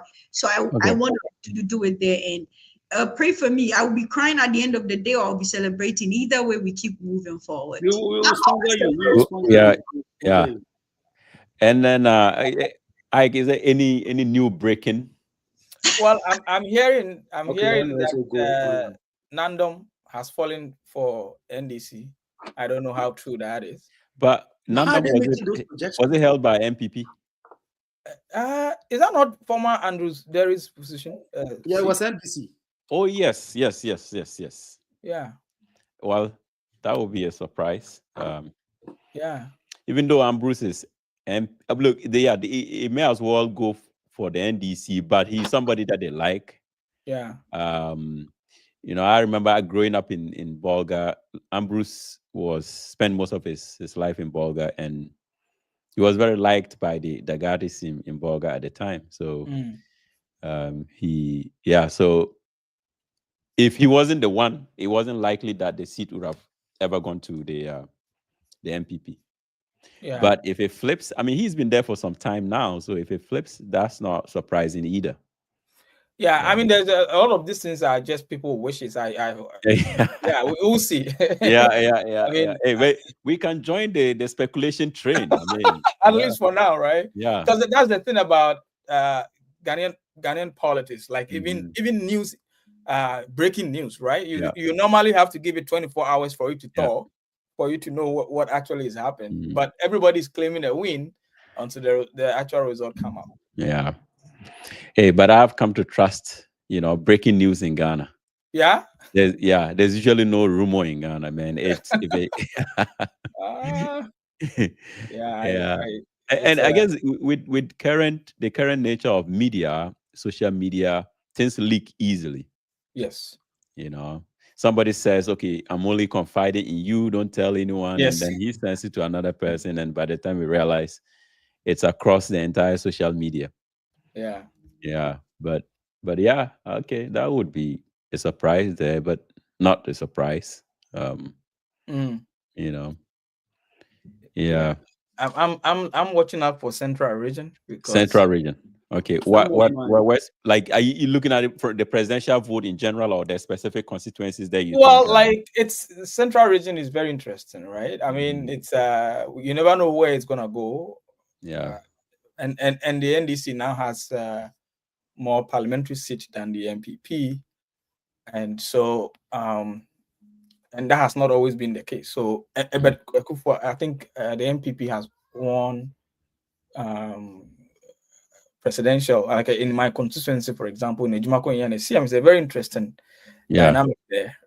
So anyway, we'll keep an eye on some of this. There's always this what we call casualties, right? There are some people that either hold in office and then they drop out, sometimes from the primaries and then also from the general election. So we are going to see some people who are going to lose seat, and then we're going to say, wow, you didn't see that coming. So we'll keep an eye on all those. So who is your constituency? Who is a member of Parliament, MPP, or NDC? NDC. That's the majority leader. Ato Forsen's constituency. Forsen, yes. Okay. Yeah. But that is solid NDC, right? It is for well, it wasn't always like that, right? It wasn't. Remember those days? It was the guy that NPP won it and Edumaze. Remember Edumaze? Okay. Central Regional Minister, and it flipped, and then it's been. But I mean, I think since he came in, Ato Forsen came in 2012, right? Sorry, 2012. Yeah. Yes. Yeah. He's been coming strong, very strong. Kufuor's first and second term, and that was all. Yeah, he was famous for something. Did he? Yeah. He was the one who followed. He used his car to follow somebody. I think detained one guy, driver or something like that. Yeah, the driver, and Kufuor reprimanded him and came up with the issue. Yeah, those were the days there were consequences for misbehavior. Yeah, these days it's not. I think some of my MPP guys are complaining. They are complaining on Facebook that the turnout is not good. People need money. So we know where this is going. I think the internal coalition is not going on well. Because those guys, my goodness, once you see some big powers within certain quarters complaining, then it's not going well because they. But Oruko, you wouldn't be surprised if Mahama wins this, right? You wouldn't be surprised, would you? Of course. I mean, it's 8 years. Mahama is supposed to. I mean, I like I said last time, I think Mahama should win. NDC should win. I I'm hoping that maybe a surprise will come and Bawumia will pull through, but NDC. Because Bawumia has worked hard, right? He has done I think if you don't know Bawumia's background or history, and you put Bawumia and Mahama there, and you put it into any objective, whatever lens, with no knowledge of the history, you vote Bawumia. And somebody did a What do you mean? For example, if you look at the campaign that they waged, the way Bawumia carried on with this campaign, the way Mahama carried on with this campaign, and you put it to somebody who doesn't have any history of them. Okay. I think Bawumia sound more convincing. I don't really know the analysis you're attempting here, because, for instance, if the issues are in your favor, you probably wouldn't have to do certain things. No, we are not talking about reality. No, but what are you talking about? I asked a question. Yeah. That would you be Bawumia has done a good campaign, and I'm saying yes, he's done a good campaign. The issues are not in his favor. First of all, we're talking about an economy which is really not that great or not that good. And you have how do you call it? 8 years tenure ending, which is also in itself is a tough one. And you have an economy which is really not good. The economy is not good. Put those things, those two alone, is enough for you to be voted out. So for Bawumia to even make this election close. Well, we are not sure that it's close, though. It depends. The election is going to be close, but they're going to NDC. I think NDC is going to win, and I've said it over and over and over that NDC is going to win this election. If NDC doesn't win this election, we should dissolve that political party because it's the election is for them. It's the margin maybe we will talk about is the closeness, but I think they should be able to win this election. Okay. Well. Yeah. We hit a 2-hour mark here. I think we've exhausted the issues. Riku and I be observing the Tema Central election results. So, Honorable, we've marked the 2 hours. Some of us need to watch our constituencies. Okay, that's cool. Yeah, I can, Riku. We will still have to, reconvene and continue conversations on a different platform, and so. Well, it's been nice having this conversation. We thank our viewers for joining us. And then we'll come your way again after the election to do a post-mortem. Right? Yeah. And then, all right, guys. So thanks. And well, Vida, better luck next time with your equipment so that we can hear you. But thanks for joining. Thanks for having us. All right, guys. Yeah.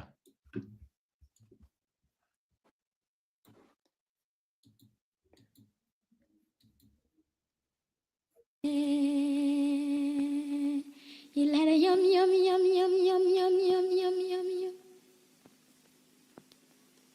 Nayela pere,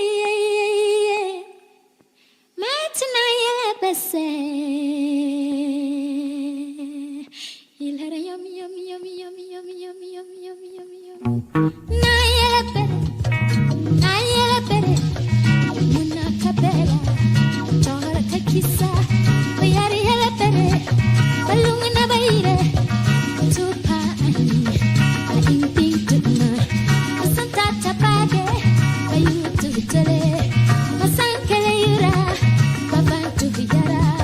Bayari hela pere, bongana baire, tupa ani, asikulja tuna, ikina kine, kile sikulja kine, titatia, undidle sikulja tia. Satasua, zadla sikulga sua, korakua, kole sikulga kua. Sorry, you let a yum yum yum yum yum yum yum yum yum yum. Nayela pere, matinayela bese. You let a yum yum yum yum yum yum yum yum yum yum. Nayela pere, muna kapela, chora kakisa. Bayari hela pere, balungana baire, tupa ani,